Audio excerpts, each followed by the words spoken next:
This is unbelievable. People actually crossing an international border to go grocery shopping to save money. Yeah, you know, talking to friends who live in Windsor, they say this has been happening for some time. We actually went over to Windsor and we talked with some people coming out of a couple of stores. They did not have a whole lot in the grocery carts as they were going back to their cars, maybe a sign of the times. Just like not a $2, $3, just a $10 or $15. That's how much Rabia of Ontario says she pays for groceries in Canada. So much more, in fact, she's among many considering the advantages of buying common household items across the Ambassador Bridge in Metro Detroit, where they say it's much cheaper. If you want to buy things in the bulk, that's like a meat and everything, so go in the street. That's good. Go to the States for that. Yeah, okay. But the grocery, the weekly grocery and everything price is very high. It's really expensive because you have small kids and even you have big kids. She's not alone in finding Canadian prices for everyday goods to be quite steep. A 5 kg of watermelon is going to be like $12 plus tax, right? And the same watermelon will be like $3 over there in the US. So, you know, it's just not the watermelon, it's just inflation price, right? So, of course, yes, the price is so much.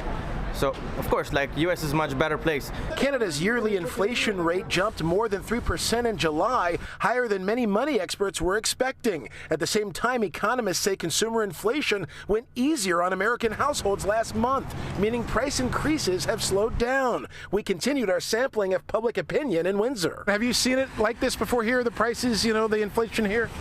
Not this bad, not this bad. Even with the toll for the bridge, it makes it better. The U.S.-Canadian dollar exchange rate is another big factor to consider, of course, and still we found many people opting for goods in America. Milk's definitely cheaper, milk and eggs and dairy products and all that.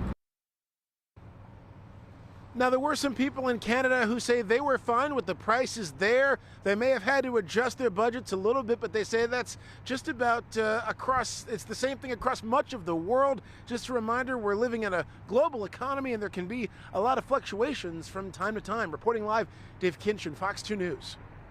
Yeah, I mean, you really think about what this is like for a household if you're sitting there in Windsor saying, all right, you know, you kind of have to do the math. In Windsor, it's easier to get over. How much further from Windsor are people traveling into Detroit to grab some cheaper groceries?